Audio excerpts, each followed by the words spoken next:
नहीं, शुरू से ही चुनाव आयोग ने इलेक्शन का तैयारी काम किया है। सबसे ज़्यादा महत्वपूर्ण बात यह है कि इलेक्शन में वोटर लिस्ट बनाना बहुत महत्वपूर्ण बात है। उसके लिए भी इलेक्शन कमीशन ने पहले से ही काम किया है। अभी 2 दिन बाकी है और इस वक्त ये इलेक्शन कमीशन का जो प्रिपरेशन है वो पूरी तरह से सेंट्रल लेवल में कंप्लीट हुआ है। अभी इलेक्शन कमीशन का जो ध्यान है, जो पोलिंग सेंटर, पोलिंग लोकेशन पर इलेक्शन कमीशन गौर से देख रहा है। उधर का जैसे भी व्यवस्थापन है ना, जो वहाँ पे मतदान कर्मचारी होते हैं उधर पहुँच चुके हैं। वो लोग इलेक्शन के लिए मतदान केंद्र बोलते हैं हम, पोलिंग सेंटर का वो निर्माण कर रहे हैं। ऐसे लिए जितने भी ये स्वच्छ निष्पक्ष निर्वाचन करने के लिए तैयारी आवश्यक होता है ना, वो सब कंप्लीट किया है इलेक्शन कमीशन ने।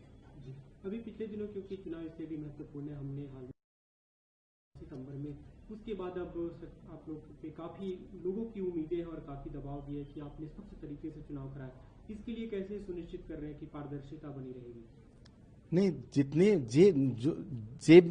जितने भी तैयारी किया है इलेक्शन कमीशन ने वो सब पब्लिक के लिए पब्लिक नोटिस में है। ये इलेक्शन कमीशन ने रिटर्निंग ऑफिसर, ये जस्टिस है, चीफ रिटर्निंग ऑफिसर डिस्ट्रिक्ट का जस्टिस है, इसलिए भी ये निष्पक्ष है। इसका भी एक मिसाल है वो। और इलेक्शन कमीशन ने जो वोटर लिस्ट बनाया है वो भी आम पब्लिक के तौर पे जो 18 साल ये पार किया है उसका नाम वोटर लिस्ट में डाला है। तो इस हिसाब से अभी ये इलेक्शन में 1,89,03,689 वोटर एलिजिबल है, वो वोट कर सकते हैं। इसमें पिछले इलेक्शन से यहाँ तक आने में इसमें न्यू वोटर्स है 11 लाख के आर में न्यू वोटर्स भी है, 11 लाख। इसलिए इलेक्शन कमीशन ने न्यू वोटर्स के लिए, आम वोटर्स के लिए वोटर एजुकेशन प्रोग्राम भी कंडक्ट किया है। अभी कल ही इसका कंप्लीट हुआ है। जो हमारे देश में है ना, स्थानीय तह बोलते हैं हम, लोकल म्यूनिसिपैलिटी, उसके अंदर जितने भी वार्ड है, क्लस्टर है, वो सभी क्लस्टर में वॉलंटियर परिचालन करके हमने वोटर एजुकेशन का कार्यक्रम चलाया था। वो कल संपन्न हुआ। इसलिए जितने भी मतदाता हैं, वोटर्स हैं, वो सबके लिए वोटिंग सेंटर में, जो पोलिंग सेंटर होता है, पोलिंग सेंटर में मतदान करने के लिए वो भी उत्सुक है। इसलिए हम कहते हैं election commission, as a election commission, on behalf of election commission, हम ये कहते हैं कि पिछले साल के इलेक्शन के उसमें कंपैरिजन में इस इलेक्शन में ज्यादातर मतदाता वोट करेंगे और वोटिंग जो पैटर्न है, जो बदर मत का प्रतिशत है, वो भी नीचे आ जाएंगे।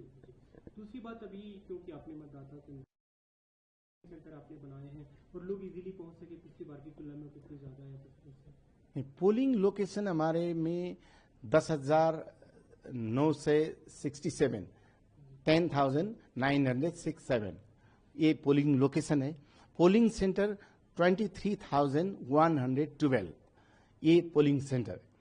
इनमें सभी मतदाताओं की सुविधा के लिए ये नजदीक में, ज्यादातर दूरी में नहीं है। ये आप जान सकते हैं कि हमारे देश का भौगोलिक जो बनावट है, जो हिमालय में है, पहाड़ में है, उसमें कुछ पोलिंग सेंटर कुछ दूरी में हो सकता है, कुछ तकलीफ हो सकता है। इसलिए इसका भी ख्याल रखते हुए निर्वाचन आयोग ने, इलेक्शन कमीशन ने इस सब का मतदाता जो वोटर है उसको सुविधाजनक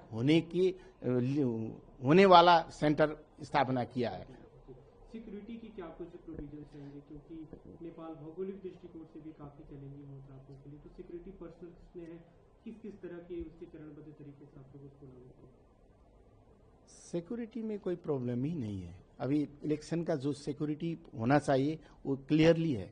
सभी तक आप सभी डिस्ट्रिक्टों में देखो, सभी तरह से इलेक्शन का माहौल है।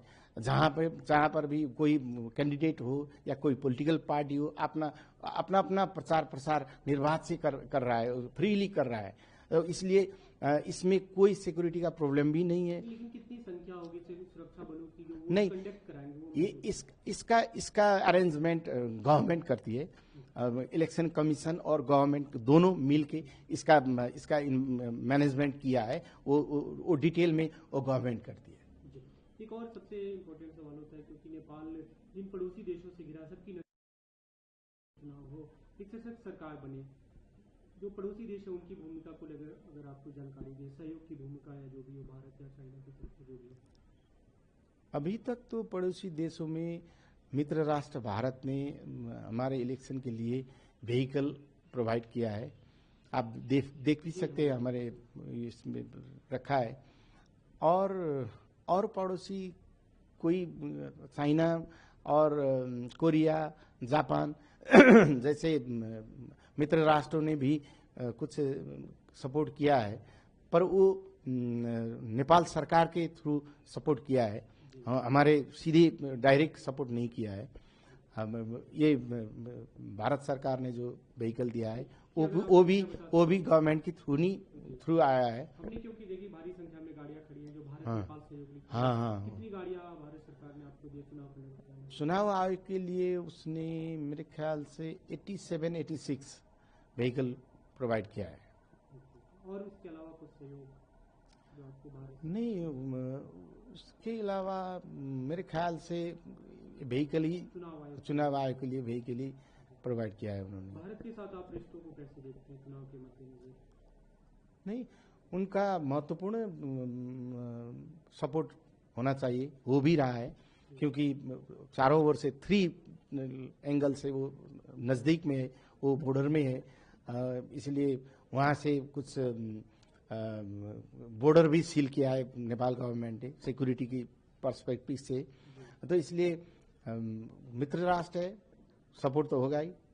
अभी क्योंकि साइलेंस पीरियड चल रहा है और काउंटिंग की अगर आप कुछ जानकारी दें हमें, कब से वोट शुरू होगी, कब तक चलेगी और काउंटिंग कब शुरू होगी?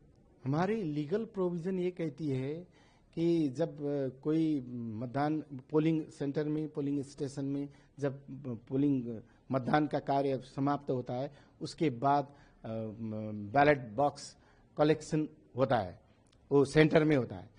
जब every ballot box collected in the center, then सभी लोग मिलके एक मुचुल्का बोलते हैं हम, एक पर्चा खड़ा करेंगे। उसके बाद काउंटिंग स्टार्ट होगा। जब काउंटिंग स्टार्ट होगा, उसके बाद मेरे ख्याल से 2-3 दिन में FETP, first past the post system का वो रिजल्ट है, वो आ जाएगा। पर सभी कॉन्स्टिट्यूएंसी में ये संभव नहीं है।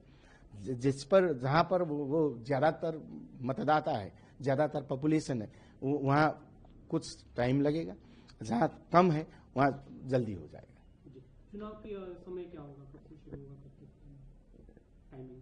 टाइम ऐसा है, पहले से ही फिक्स टाइम है। हमने इलेक्शन कमीशन ने डिसीजन करके बताया है, ये सुबह 7 बजे से शाम को 5 बजे तक जो वोटर पोलिंग सेंटर में पहुंचेगा वो वोट कर सकता है।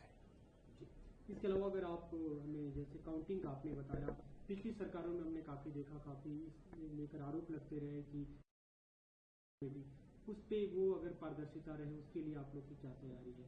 कैमरे लगा रहे हैं या सिक्योरिटी डिप्लॉयमेंट है, या जो पार्टियां उनके प्रतिनिधि वहाँ पे रहेंगे? नहीं, ऐसा है, हमारे लीगल प्रोविजन से ही हम काम करते हैं। ऐसा है कि जो पॉलिटिकल पार्टी या कैंडिडेट का रिप्रेजेंटेटिव्स होता है वो नज़दीकी रहता है। ऑल काउंटिंग्स हमारी कर्मचारी करेंगे।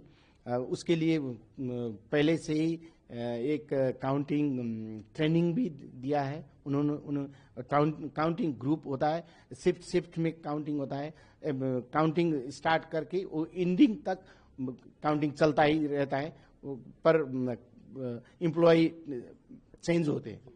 तो इसलिए जितने जल्दी हो सके रिजल्ट लाने के लिए वो पोलिंग रिटर्निंग ऑफिसर होता है ना, उसी ने सब डिसीजन करता है। उसके लिए और नेसेसरी अरेंजमेंट भी वही मिलाता है।